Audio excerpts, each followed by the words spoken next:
So a lot of people already have their lists out, may as well put out mine. 2018 was a polarizing year more than anything. The good stuff got even better and arguably more abundant, and the dumpster fire of the worst trends of the year were all unwantedly shoved into everyone's faces. Though to me, bad music is a necessary evil, as its shortcomings make you appreciate the good music even more. Of course, this is all just my opinion, and if you like any of these songs, all the more power to you. I just don't. At all. For a song to make this list, all it has to do is get its highest current position on the 2018 year-end list, and it has to suck. Number 10. I'll be Tracer. I'm already Tracer. What about Widowmaker? I'm already Widowmaker. I'll be Bastion. Nerf Bastion. I still see your shadows in my room. Can't take back the love that I gave you. This year was full of gloomy breakup anthems that typically end up more pitiful than anything else. Lucid Dreams, Table Tay, the list goes on. But you know what's worse than a breakup anthem? How about a friend zone anthem? Don't go look at me with that look in your eye. You really ain't going nowhere with. Well, this is a disaster. I mean, it's not like I'm surprised. The minute I saw the title of this song's inclusion of the words official friend zone anthem, I was convinced this was gonna suck, and go figure I wasn't wrong. Which is a shame, because there were a few things I do actually like about this song, which is why it's so low. The main melody is pretty decent, Marshmallow's guitars and the verses have a good sense of tension, and I like Anne Marie's backing vocals. But that's not nearly enough to compensate for the laundry list of flaws here. The rest of the production sounds disgusting, as shortly after the decent-sounding build-up, these ugly, rugged synths dominate the chorus, which Anne-Marie's nasal, condescending tone reflects horribly off of. And speaking of Anne-Marie, they just had to include my absolute favorite thing in music, extended vocals where they're not needed. They don't flatter Anne-Marie whatsoever and only serve to make her vocal performance even more obnoxious. Then of course there's the lyrics, and look, I get it, it's supposed to be cathartic and relatable to people that deal with guys that won't take no for an answer. And that's fine. The problem is that this isn't a normal guy. The lyrics describe him as a creepy stalker that's at her doorstep in the middle of the night, which means it was either way over-exaggerated or the response is all wrong. See, your solution is telling him, We're just friends. when really what you should be doing is... The way this is framed, it honestly sounds like she revels in rejecting this guy, and then starts complaining about it when her problem doesn't go away after the 6,000th time. Which, by the way, her words not mine. It's an unlikable misfire of a song, and it's really a shame it's Marshmallow's biggest hit. A producer that I think is kinda underrated and gets unfairly labeled as a one-trick pony, when he has plenty of good EDM songs under his belt. Well, at least it can't get any Oh, don't go look at me with that look in your eye. I'll be Tracer. I'm already Tracer. What about Widowmaker? I'm already Widowmaker. I'll be Bastion. Nerf Bastion. Remember when this was a thing? I woke up in Chris Brown's body. So how did she? So I think it's fair to say this hasn't held up well. Critics hate it just as much as they did when it came out, and even the fans that used to like it seem to have gotten sick of it by now. Can't say I blame them. Though I will say this is a pretty interesting concept. Taking the quintessential Lindsay Lohan movie and making it the plot of a song isn't a bad idea, as it could be used as a pretty clever writing tool. Obviously that didn't happen. This genuinely sounds like a bad parody of itself. It basically boils down to lol dicks, along with a melody that sounds like a grade school taunt. And that's before you get to I got a vagina. why did this go on for like 30 seconds? You want to know how to do a comedy song right? Threw it on the ground. I don't need your handouts. This is The Lonely Island, a comedy duo that got popular in the early 2010s, and their music actually sounds really good in addition to being absolutely hilarious. And before you ask, yes, that is the guy from Brooklyn Nine-Nine. They actually put effort into their comedy, something Lil Dicky doesn't seem to value, because why do that when you could just say the N-word a lot? As for the beat, it is probably the best thing here, as it's light and bouncy and catchy, is what I would say if it wasn't jacked straight from another song. Tryna get saved. She wanna get saved. I ain't gon' save her. Tryna get saved. I woke up and I'm Lil Dicky. Lil Dicky? DJ Mustard couldn't even come up with a new beat this time around. I mean, I know a lot of his stuff sounds similar, but they're usually not in the exact same octave the whole way through. Reasons it's not higher is because it does admittedly flow well for a comedy song, and we kinda did need a light, goofy song like this as a break from the general sound of 2018. Still, not a fan of this. I'll be Tracer. I'm already Tracer. What about Widowmaker? I'm already Widowmaker. I'll be Bastion. Nerf Bastion. 'Cause you're a natural.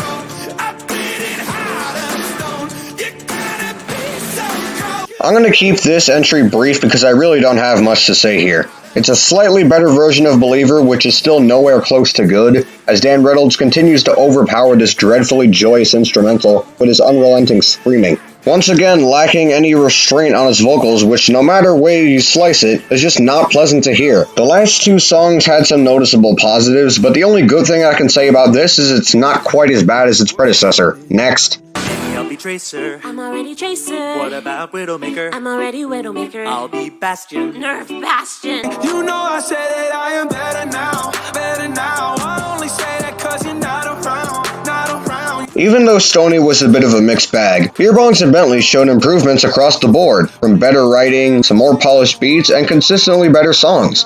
It showed that Post had his own worthwhile sound that he was pushing, and all the better for it. But one of his duds just happened to sneak through.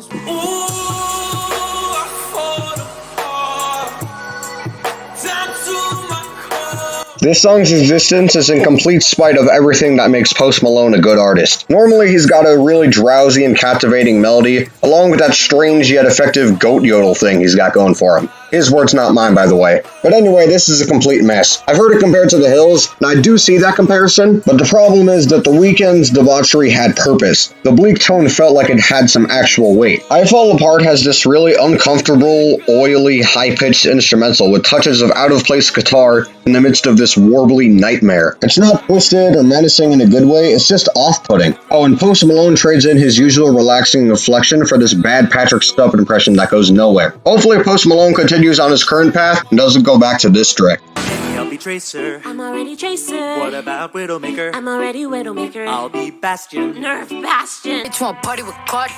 Cartier body in a Rari.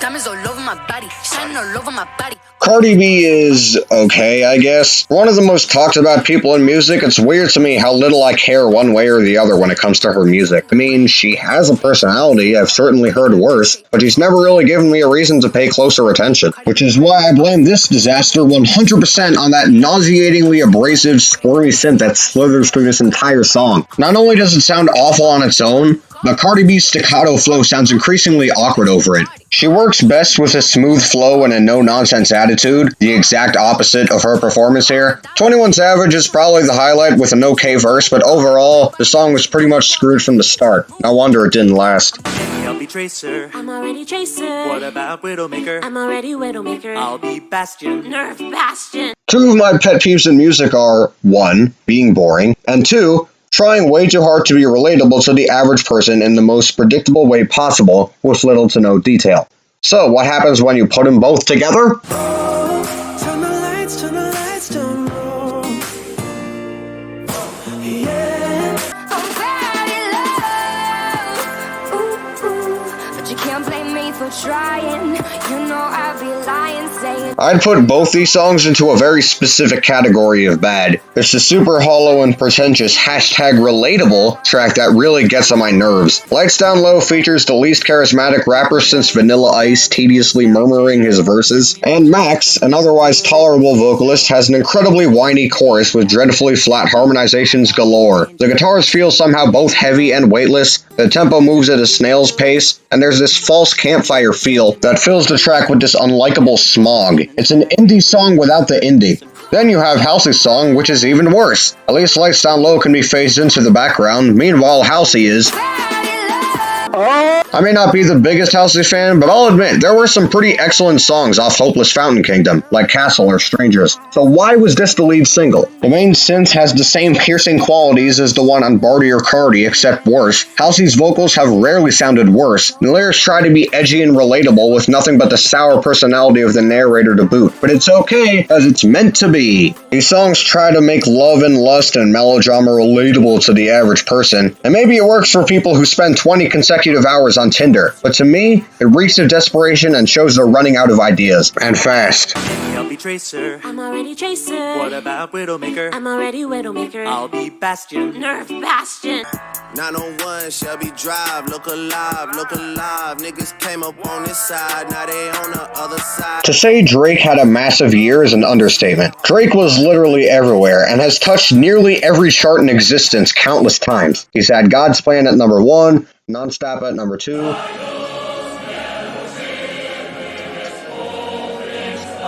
And I was hoping to leave him off this list because outside of his ridiculous oversaturation, none of his songs were really that bad, just kind of mediocre at worst. But you know who does deserve to be on this list? Lil Baby. Brand new whip, got no keys. Tell them my clothes, no starch, please. Soon as I nut, you can go leave. Got M's in the bank, like yes, indeed. Outside of Drip Too Hard, there's not a single good song that came from this guy. He's a whiny, lazy knockoff of Young Thug that can't remotely emulate Thugger's talent or ingenuity. And this song is the absolute epitome of everything wrong with the music scene right now. Super basic and lame sample, no energy or effort, and zero redeeming factors. Drake barely sounds awake, Lil Baby sounds like a toddler full of mouthwash, and it's a tedious slog that makes it sound 3 times the length of its actual runtime. There's nothing to the song, yet it's somehow not quite the worst. I'll be Tracer. I'm already Tracer. What about Widowmaker? I'm already Widowmaker. I'll be Bastion. Nerf Bastion.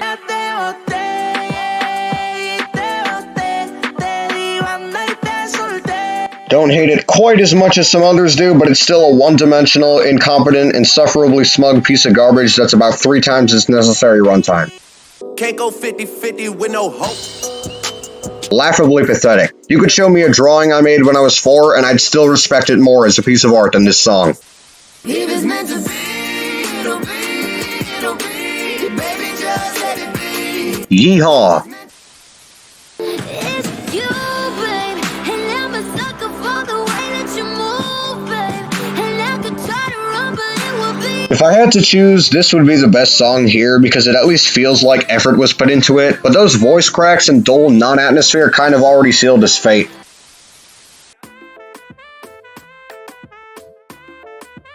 Yikes. The reason why I skipped number 2 is because I don't have one. My number 1's a tie. I don't understand this. You're changing, I can't stand it.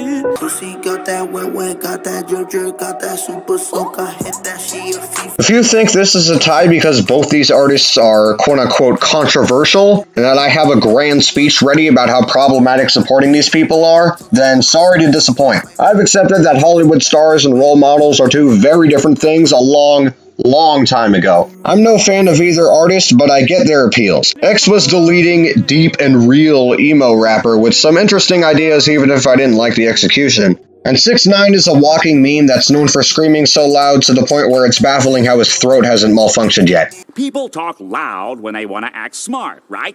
Correct!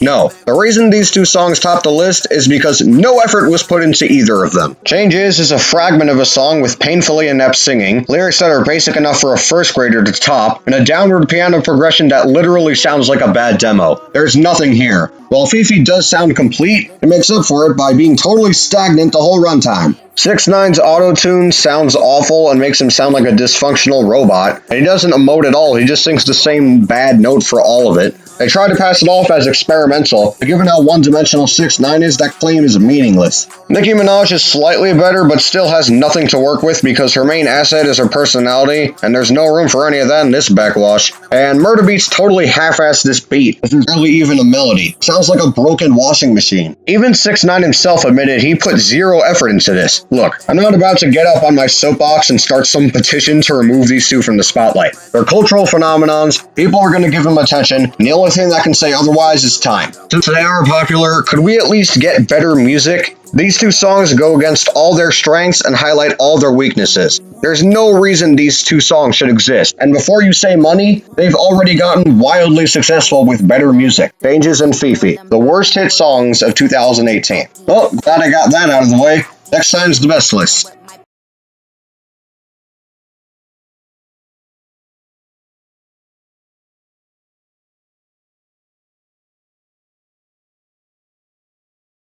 Somebody wants to